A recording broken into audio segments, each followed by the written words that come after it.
Have you ever wondered what true value looks like? Is it found in a corner office with a panoramic view, in a crisp suit and a title etched in brass? Or is it something quieter, something more profound, hidden in the places we're taught not to look? This is a story about what happens when the invisible find their voice and the powerful are forced to listen. It's a story about a closed door, a broken heart, and a single moment that would change everything. Alara moved through the gleaming hallways of Innovatech Solutions like a ghost, a silent whisper in the thrumming machine of progress. Her uniform was a cloak of invisibility, her cleaning cart a shield that kept the world at a comfortable distance. She knew the secrets of this building not from memos or meetings, but from the things people left behind: the half-eaten celebratory cake in a trash can after a successful launch, the tear-stained tissues crumpled beneath a desk after a deal fell through, the hopeful resume someone had printed and then discarded in a fit of self-doubt. She saw the humanity in the building's refuse. Alara was meticulous, her hands chapped from disinfectant, but her purpose clear. This job, this quiet, unassuming role, was her penance and her fortress. It paid the bills for her tiny apartment and, more importantly, it allowed her to send a little money each week to her brother, Leo. He was the reason she endured the averted gazes and the occasional condescending smile. He was the brilliant, broken pieces of her past that she was trying to hold together. In the highest office of the building, Mr. Sterling, the CEO, stared at a failing progress bar on his immense monitor. The project was called Aura, a revolutionary accessibility platform designed to give a voice to the nonverbal. It was his passion project, born from a deeply personal place, and it was crumbling. His top-tier engineers, the best minds money could buy, were stumped. They called the core problem the ghost in the machine, an unsolvable paradox in the code that made the interface lag, rendering it useless. Sterling felt a familiar frustration tightening his chest. He had built an empire on innovation, but right now, all he saw was a palace of intellect with no soul, a collection of brilliant minds who couldn't solve a problem that required something more than just logic. He felt a disconnect, a chasm between his vision and the people tasked with executing it. Down on the 17th floor, Alara wiped down a conference table, her reflection a fleeting blur in the polished surface. She overheard snippets of conversation from passing employees, their voices sharp with stress. Aura is a dead end. Sterling is going to pull the plug, another million down the drain. Each word was a small pang in her chest. She knew more about Aura than any of them could imagine. She knew its potential because she knew the mind that could unlock it, a mind currently wasting away in a small, dark room miles away, a mind the world had given up on. Her phone buzzed in her pocket. A simple text from Leo. He agreed to see me. Alara's heart hammered against her ribs. Hope, as terrifying and brilliant as a lightning strike, coursed through her. She typed back a single, powerful word: shine. Alara's husband, David, was a man sculpted from corporate ambition. He wore his title of senior project manager like a suit of armor, and he viewed the world as a ladder, with each person representing a rung to be stepped on or a hand to pull him up. He had met Alara years ago, before Innovatech, when she was a promising artist and he was a junior analyst with a hungry smile. But over time, his hunger had consumed everything else. He loved the idea of Alara, the beautiful, intelligent woman he could present at company dinners, but he was quietly, deeply ashamed of her reality. He told his colleagues she was a freelance art consultant, a vague, respectable title that glossed over the scent of bleach and the uniform she wore home. The lie was a small, sharp stone in Alara's shoe, a constant reminder of the distance between them. That evening, as they sat in their meticulously clean apartment, a space that felt more like a showroom than a home, David loosened his tie and complained. "It's this Aura project," he sighed, swirling wine in his glass. "Sterling is personally invested, which makes it 1,000 times worse. The team is useless, just staring at lines of code like they're ancient hieroglyphics. It's a career killer, this thing. I'm trying to distance myself from it before it implodes and takes me with it." Alara felt a cold, not form in her stomach. She thought of Leo, of his frantic, brilliant sketches on whiteboards, the way code flowed from his fingertips like poetry. Maybe they're just looking at the problem the wrong way, she offered quietly, testing the waters. David scoffed, a short, sharp sound of derision. Alara, please. These are the best engineers from Stanford and MIT. What they can't solve is, by definition, unsolvable. It's a technical problem, not a philosophical one. It needs logic, not, whatever it is you do. The insult hung in the air, unspoken but deeply felt. Whatever it is you do, it meant cleaning. It meant being invisible. It meant not understanding his world. She didn't tell him about Leo's text message. She didn't tell him that the one person on Earth who might just have the answer was her brother, the man David referred to, on the rare occasions he mentioned him at all, as your family's little disaster. The disaster had been a failed tech startup years ago. A venture built on Leo's genius and funded by their parents' retirement savings. When it crashed, it took everything with it, including their father's health and the family's faith in Leo. David, who had been Leo's friend back then, had been the first to turn his back, his fear of being associated with failure overriding any loyalty. Now, Leo was a ghost, just like her, haunting the edges of a world that had cast him out. Alara knew David was the gatekeeper Leo had to pass. He was the manager in the relevant division. It was a long shot, a desperate, foolish prayer. But as she watched her husband preen about his own importance, insulated by his arrogance, she knew this was Leo's only chance to confront the very system and the very man that had left him for dead. Leo lived in a world shrunk down to the size of a 19-inch monitor. His small apartment was sparse, furnished with little more than a bed, a desk, and the complex machinery of his wheelchair. An accident, years after his startup had failed, had taken the use of his legs, adding a layer of physical confinement to the emotional prison he already inhabited. But in the digital realm, he was limitless.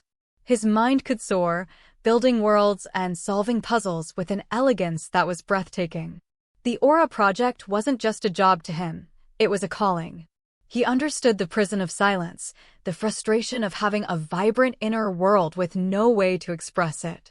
He had followed the project's public development with an obsessive focus, seeing the flaw in its architecture almost immediately. The engineers at Innovatech were building a bridge from the outside in, trying to interpret user intent through clunky sensors and predictive algorithms.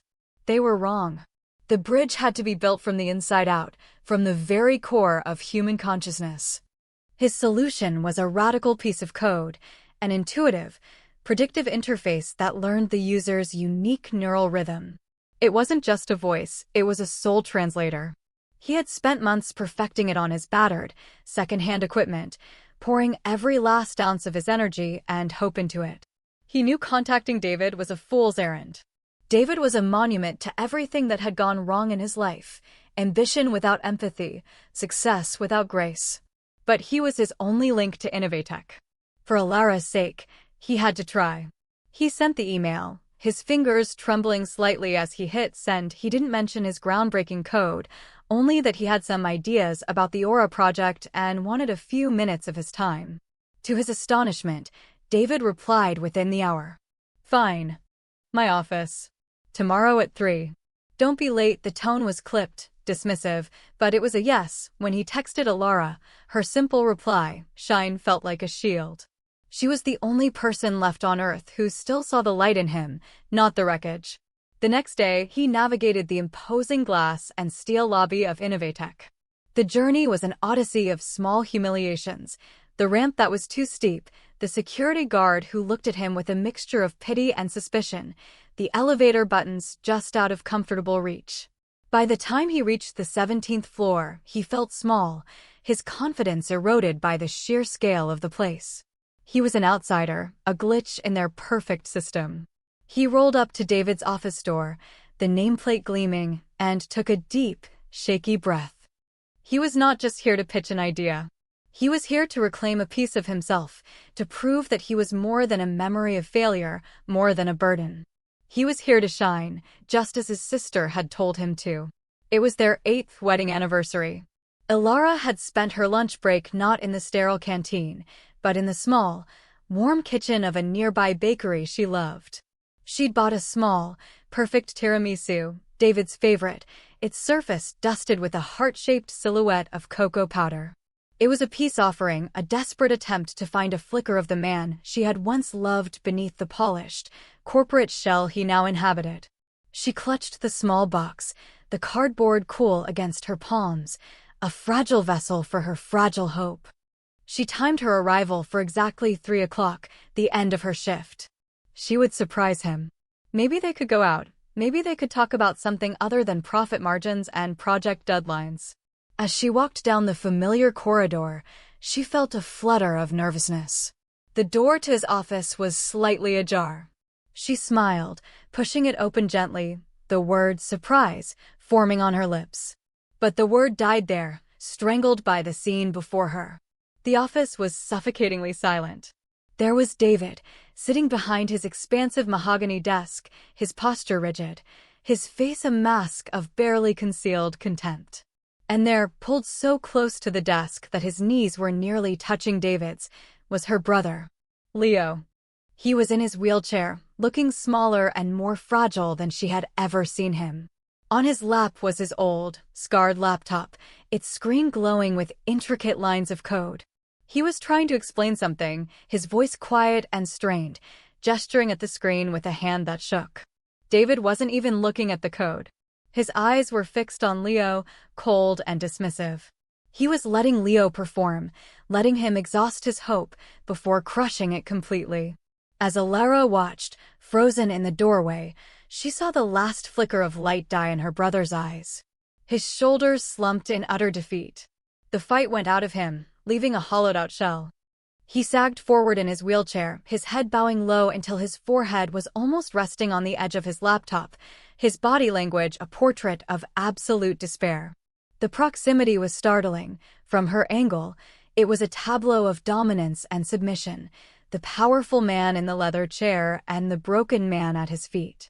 David, seeing this display of what he considered weakness, didn't offer a word of comfort. Instead, he made a small, disgusted sound and pushed his own chair back an inch, creating a physical space that mirrored the immense emotional chasm between them. The gesture was so small, so petty, yet so devastatingly cruel. It was an act of pure dismissal of erasure.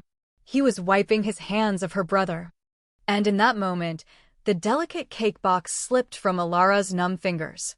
It hit the polished floor with a soft, final thud. The sound, quiet as it was, shattered the toxic silence in the room.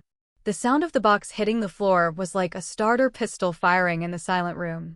Both men flinched, their heads snapping towards the doorway. Leo's face was a mixture of shame and surprise, his eyes wide as he saw his sister standing there.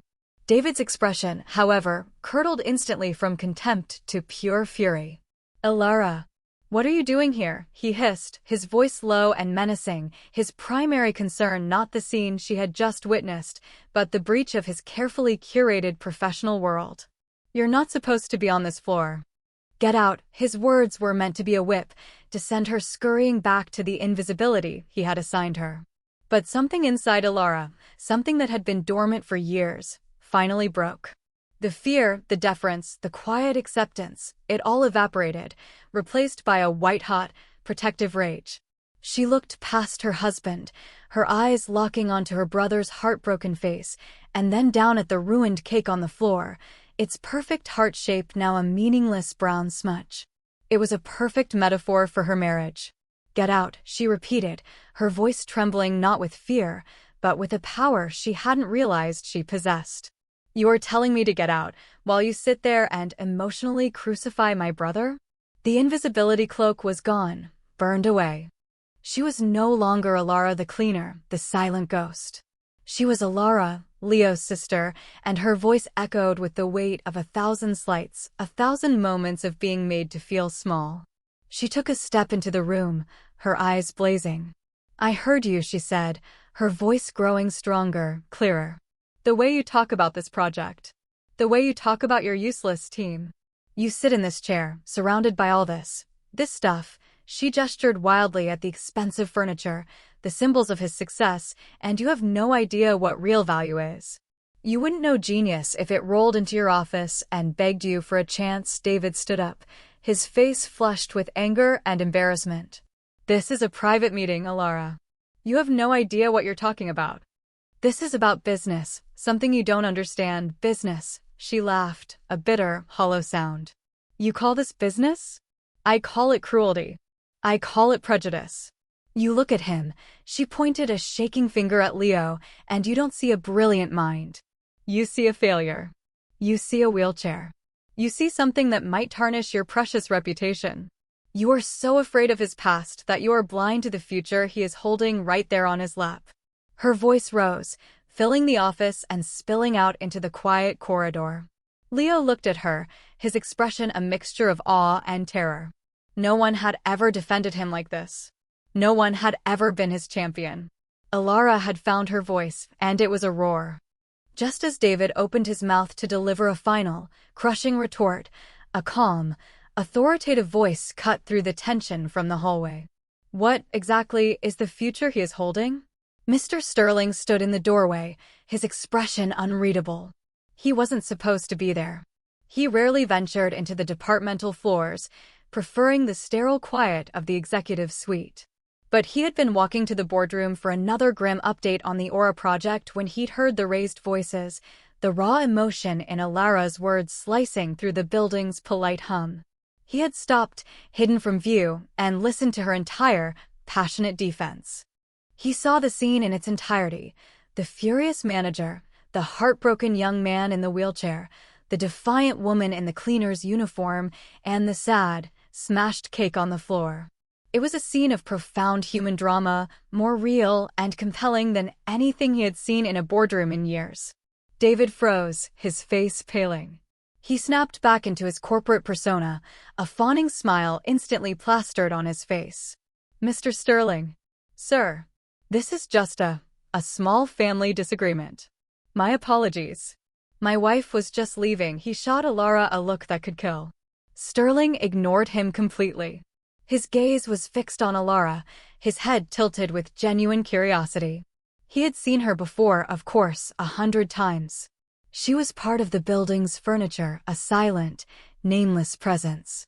But now she was the most powerful person in the room. Her words about value, about genius, about being blind to the future, they had struck a chord deep within him.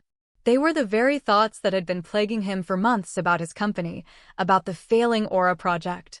He stepped over the threshold, his expensive shoes making no sound on the plush carpet. He looked from Alara's fiery eyes to Leo's stunned face. The old, battered laptop was still open, the elegant, alien-looking code still glowing on the screen. I'll ask again, Sterling said, his voice quiet but carrying immense weight that commanded the room. He walked past David as if he were a statue and stopped directly in front of Leo's wheelchair. He crouched down slightly, bringing himself to eye level with the young man, a gesture of respect that stunned everyone. You, he said to Leo, his voice surprisingly gentle. Forget him. He flicked a dismissive hand in David's direction. Show me. Show me the future. For a moment, Leo couldn't move.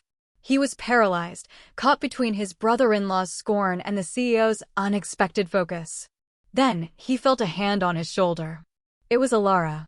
She stood behind him, a silent, solid presence, her touch conveying all the belief he needed. He took a shaky breath, his eyes meeting Sterling's. He nodded. The atmosphere in the room had shifted on a tectonic level. The power had moved from the mahogany desk to the worn wheelchair. Leo, with Alara's hand still resting on his shoulder like an anchor, began to speak. At first, his voice was hesitant, a mere whisper, but as he delved into the logic and beauty of his code, it grew steady and confident. He wasn't just talking about programming, he was talking about empathy. He explained how the Aura system's flaw was its assumption of uniformity.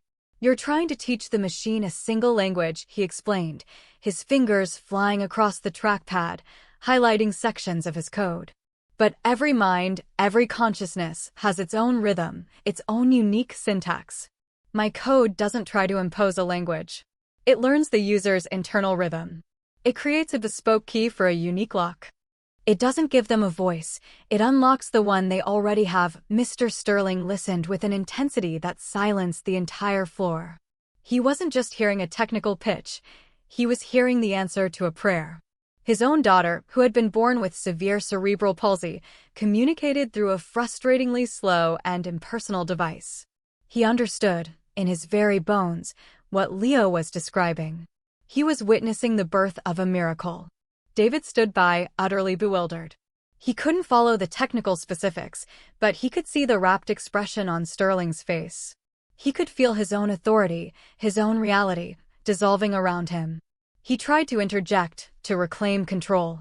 "Sir, this is highly unorthodox. This code is unvetted. He doesn't have security clearance."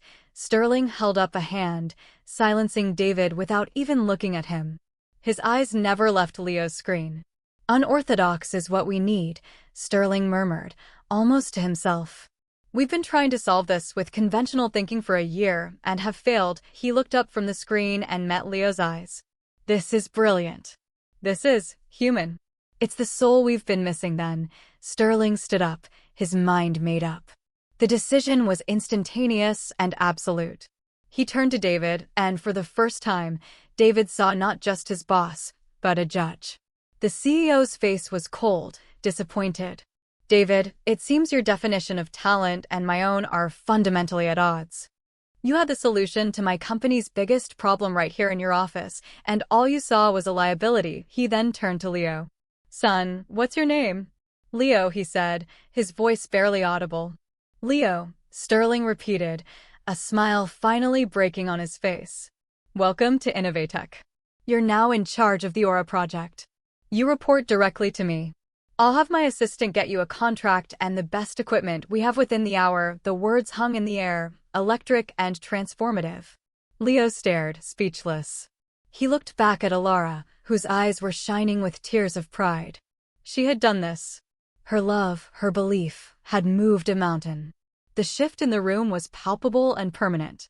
David stood frozen, a statue of obsolescence in his own office. His world, built on a foundation of superficial judgment and carefully managed appearances, had been demolished in less than 10 minutes. He watched as Mr. Sterling, the man he had spent years trying to impress, personally escorted Leo out of the office, talking excitedly about server access and team allocation. Sterling treated Leo not as a disabled man or a charity case, but as a peer, a visionary he was lucky to have found. As they left, Sterling paused at the door and looked back, not at David, but at Alara. She was still standing behind the now empty space where her brother's wheelchair had been, looking small and momentous all at once. "You," Sterling said, a look of profound respect on his face.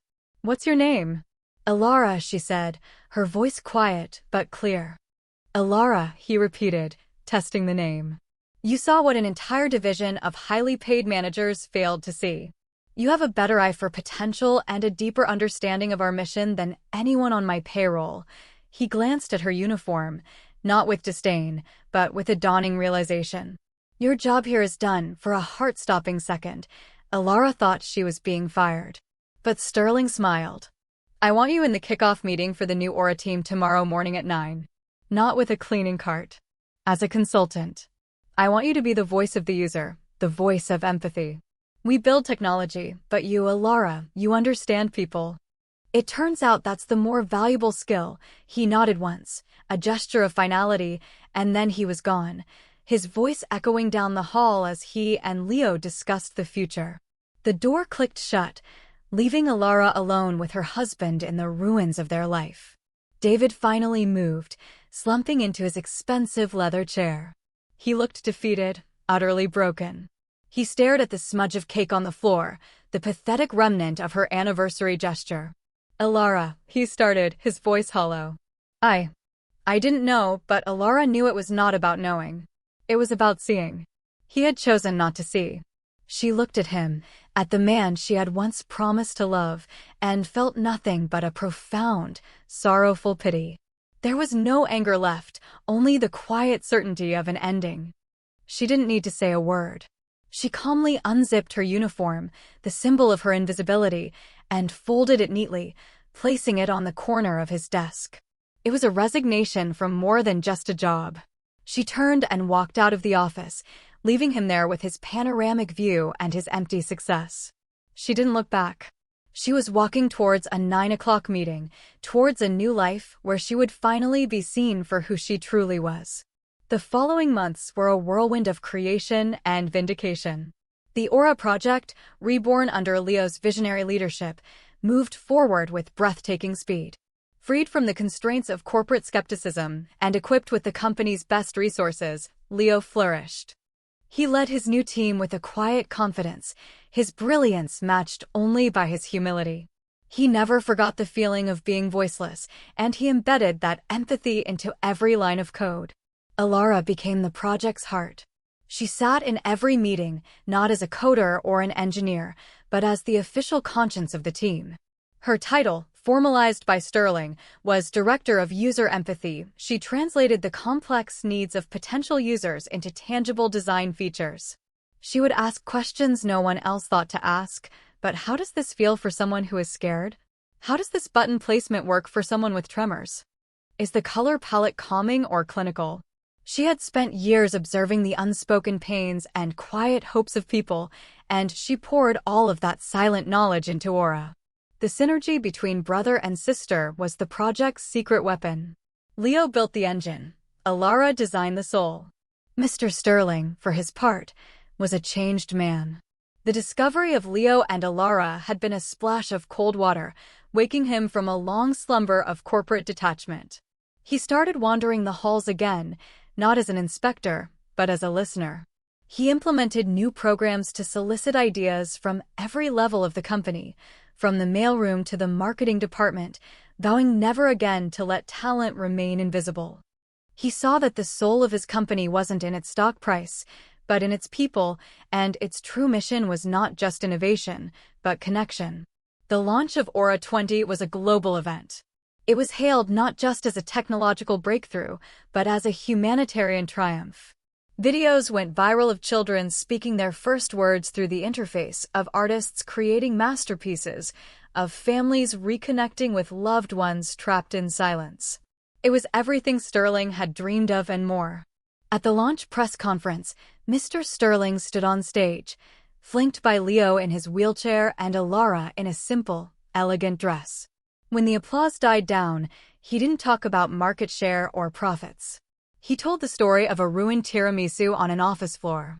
He told them about a manager who was blind to the genius in front of him and a cleaner who saw it with perfect clarity. He looked at Alara and said, "We have some of the most brilliant technical minds in the world at Innovatech.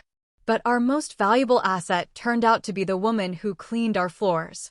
She taught us that empathy is the most powerful algorithm of all. As for David, his fall was as quiet as it was swift. Stripped of his key project and disgraced in the eyes of the CEO, he found his position untenable. He resigned a few weeks after the incident, unable to face the daily reminders of his failure. He and Alara divorced quietly. There were no fights, no arguments. Their worlds had become so different that they no longer shared a common language.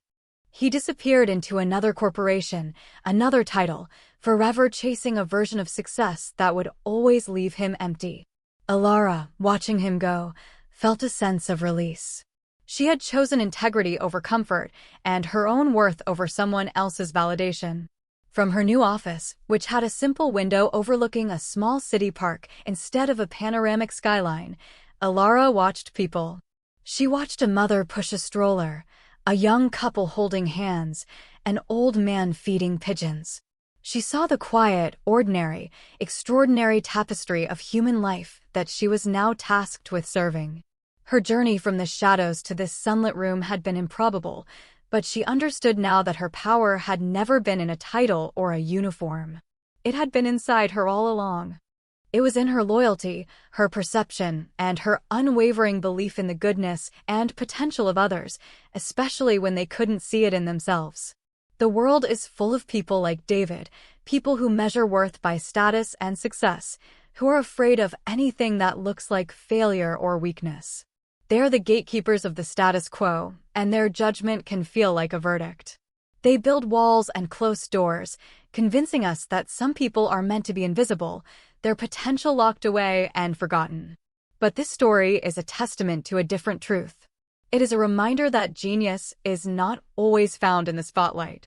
Sometimes it's in a wheelchair in a quiet apartment, holding on to one last spark of hope. And courage is not always a roar in a boardroom. Sometimes it's the voice of a woman in a cleaner's uniform, speaking up for someone she loves, refusing to let them be erased. True value is not what you have, but what you see in others. It is the ability to look past the surface, the job title, the disability, the past failures, and recognize the brilliant, unique, and irreplaceable soul within. It is the empathy that connects us, the loyalty that anchors us, and the love that gives us the courage to fight for one another.